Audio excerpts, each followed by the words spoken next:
हे सना, कैसी हो तुम? मैं ठीक हूँ, तुम अपना बताओ। हाँ, मैं भी ठीक हूँ। अच्छा सना, राहुल की ब्रेकअप होने के बाद उसकी लाइफ कैसी चल रही है? अरे यार पूछो मत। क्यों? He felt heart broken after the breakup. Heart broken? ये क्या होता है? नहीं, मैं सना से नहीं पूछने जा रही, नहीं तो वो बोलेगी मुझे कुछ भी नहीं आता। अच्छा, तुमने रीना को बैड न्यूज़ बता दिया? हाँ यार, बता दिया मैंने। तो उसका अब क्या हाल है? अरे यार मत पूछो। She felt blue all day after hearing the bad news. Felt blue all day? ये क्या हो रहा है यार? ये क्या बोल रही है? मुझे तो कुछ समझ ही नहीं आ रहा। अच्छा, तुमने बताया कि करण की जॉब ख़त्म हो चुकी है, तो अब उसके क्या हाल चाल है? अरे यार, उसका भी बहुत बुरा हाल है। He has been down in the dumps since he lost his job. Down in the dumps? ये क्या है यार? मैं नहीं पूछूंगी इससे, नहीं तो ये बोलेगी मुझे इंग्लिश थोड़ी सी भी नहीं आती।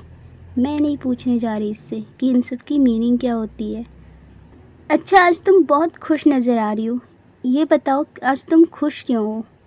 ओह, आज टुडे आई एम क्लाउड 9 क्योंकि मेरे 8000 व्यूज़ चले गए हैं मेरे यूट्यूब वीडियो पर। ओह, ऑन क्लाउड 9? बादलों के बीच में है ये? क्या बोल रही है? कुछ समझ नहीं आ रहा मुझे। अच्छा, ज्योति की नई जॉब लगी? क्या सच में? हाँ यार, she is over the moon about her new job. Over the moon? Hey Sana, please मुझे बताओ ये तुम क्या बोल रही हो? मुझे कुछ समझ नहीं आ रहा। Heart broken, felt blue, down in the dumps, on cloud 9, over the moon, ये सारे क्या हैं? मुझे कुछ भी समझ नहीं आ रहा। अरे सायरा, ये सारे फ्रेजेस हैं इमोशंस एक्सप्रेस करने के लिए। जैसे हम बोलते हैं ना, I am happy, I am happy, I am happy, और फिर बोलते हैं वो सैड है, सैड है। तो ये हैप्पी और सैड तो हम बहुत यूज़ करते हैं, ये सारे भी फ्रेज़ हैं, पर उनकी जगह हम इन सारे फ्रेज को भी यूज़ कर सकते हैं। Heart broken, on cloud 9। चलो मैं तुम्हें इसे अच्छे से एक्सप्लेन करती हूँ। Okay, hello guys, welcome back to my YouTube channel. My name is Sana Iram and you are watching Sana English classes. So guys, ये सारे फ्रेजेस हैं जिन्हें आप अपने इमोशंस एक्सप्रेस करने के लिए यूज़ कर सकते हैं। तो चलिए एक एक करके सारे फ्रेजेस की मीनिंग जानते हैं और कुछ एग्जाम्पल सेंटेंसेस के साथ अच्छे से समझते हैं। So let's begin. सो हमारा पहला फ्रेज है heart broken. Heart broken, it means extremely sad because of something that has happened. अत्यंत दुखी होना, टूट जाना, हम बोलते हैं ना वो टूट सा गया है, तो उसके लिए हम इंग्लिश में फ्रेज यूज़ करेंगे हार्ट ब्रोकन। यहाँ पे बहुत लोग सैड भी बोलते हैं, पर यहाँ पर हार्ट ब्रोकन बहुत अच्छा साउंड कर रहा है। जैसे धोखे के बाद वह पूरी तरह से टूट गई, धोखा खाने के बाद वह पूरी तरह से टूट गई। After the betrayal she felt utterly heartbroken. After the betrayal she felt utterly heartbroken. धोखा खाने के बाद वह पूरी तरह से टूट गई। ब्रेकअप के बाद वह टूट सा गया, बोलते हैं ना वो टूट गया, एकदम बहुत ज़्यादा दुखी हो गया। He felt heartbroken after the breakup. He felt heartbroken after the breakup. दुर्घटना के बारे में सुनकर वह टूट सी गई।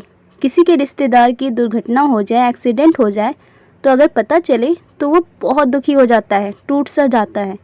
She was heartbroken when she heard about the accident. दुर्घटना के बारे में सुनकर वह टूट सी गई। She was heartbroken when she heard about the accident. अब ये दूसरा फ्रेज, आप अगर सैड हो तो उसे एक्सप्रेस करने के लिए। Feeling blue, feeling blue, feeling sad, down hearted और डिप्रेस्ड, दुखी महसूस करना। जब आप दुखी हो तो आप फीलिंग ब्लू भी यूज़ कर सकते हो। अपने परिवार को अलविदा कहने के बाद वह कई दिनों तक उदास रहा। जैसे बहुत सारे लोग हैं जो बाहर जाते हैं कमाने के लिए या पढ़ने के लिए। तो जब वो अपने परिवार से दूर होते हैं तो उस वक्त वो बहुत ज़्यादा दुखी हो जाते हैं। इसी तरीके से after saying good by two his family he felt blue for days. अपने परिवार को अलविदा कहने के बाद वो कई दिनों तक उदास रहा। After saying good by two his family he felt blue for days. बुरी खबर सुनने के बाद वह पूरे दिन उदास रही। She felt blue all day after hearing the bad news. She felt blue all day after hearing the bad news.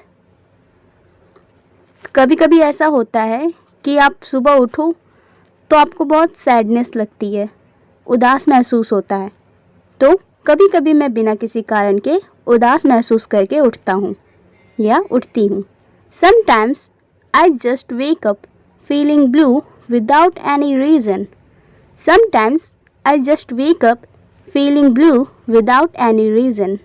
Down in the dumps, feeling sad, depressed और अनहैप्पी। दुखी होना, उदास होना। डाउन इन द डम्प्स, परीक्षा में असफल होने के बाद वह कई दिनों तक उदास रहा। After failing the exam he was down in the dumps for days. परीक्षा में असफल होने के बाद वह कई दिनों तक उदास रहा। After failing the exam he was down in the dumps for days. अपने पालतू जानवर के मर जाने के बाद वह उदासी में थी। She was feeling down in the dumps after her pet passed away. अपने पालतू जानवर के मर जाने के बाद वह उदासी में थी। जैसे पालतू जानवर जब हम पालते हैं और वह मर जाए तो कितना ज़्यादा दुख होता है, तो यहाँ पर इस फ्रेज़ को यूज़ किया गया। She was feeling down in the dumps after her pet passed away. वह अपनी नौकरी खोने के बाद से उदास है।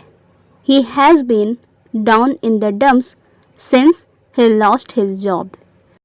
He has been down in the dumps since he lost his job. On cloud 9, extremely happy and excited about something. बहुत ज़्यादा खुश होना, सातवें आसमान पर जो हम बोलते हैं। हमारी पहली डेट इतनी परफेक्ट थी कि मैं पूरी शाम बहुत खुश थी। Our first date was so perfect.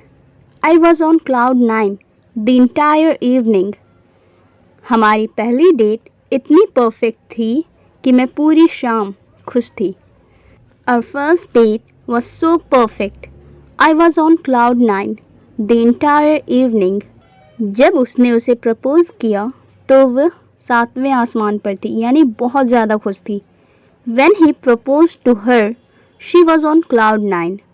When he proposed to her, she was on cloud 9.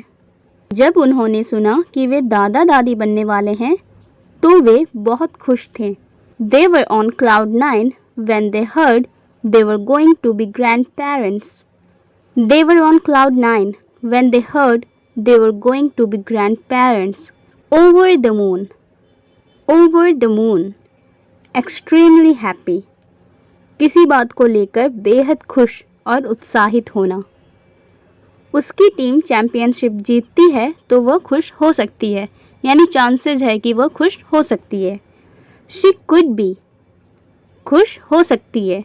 She could be over the moon if her team wins the championship. She could be over the moon if her team wins the championship. अगर उसे अपने सपनों के college में दाखिला मिल जाता है तो वह खुशी से झूम उठेगी।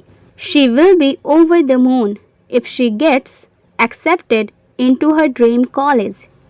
She will be over the moon if she gets accepted into her dream college. एक बार जब वो अपने करियर के लक्ष्य हासिल कर लेगा तो वह सातवें आसमान पर होगा। He will be over the moon once he achieves his career goals.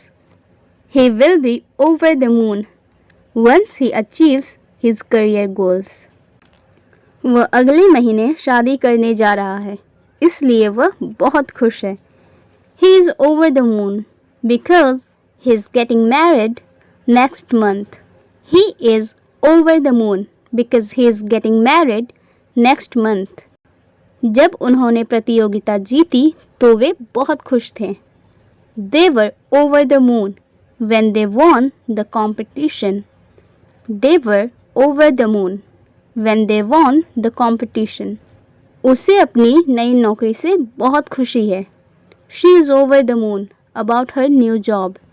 She is over the moon about her new job. Manager बनने की नौकरी मिलने पर मैं बहुत ज़्यादा खुश हूँ। I'm over the moon about getting the job as a manager. I'm over the moon about getting the job as a manager. जब हमने उनकी सगाई की खबर सुनी तो हम खुशी से झूम उठे। We were over the moon when we heard the news of their engagement. We were over the moon when we heard the news of their engagement. We were over the moon when we heard the news of their engagement. So guys, I hope ये video आप लोगों को बहुत ही helpful लगी होगी और आगे से आप जब भी अपनी फीलिंग एक्सप्रेस करें, चाहे हैप्पीनेस हो या सैड हो, तो आप इन फ्रेजेस को यूज़ ज़रूर करें। Thanks for watching.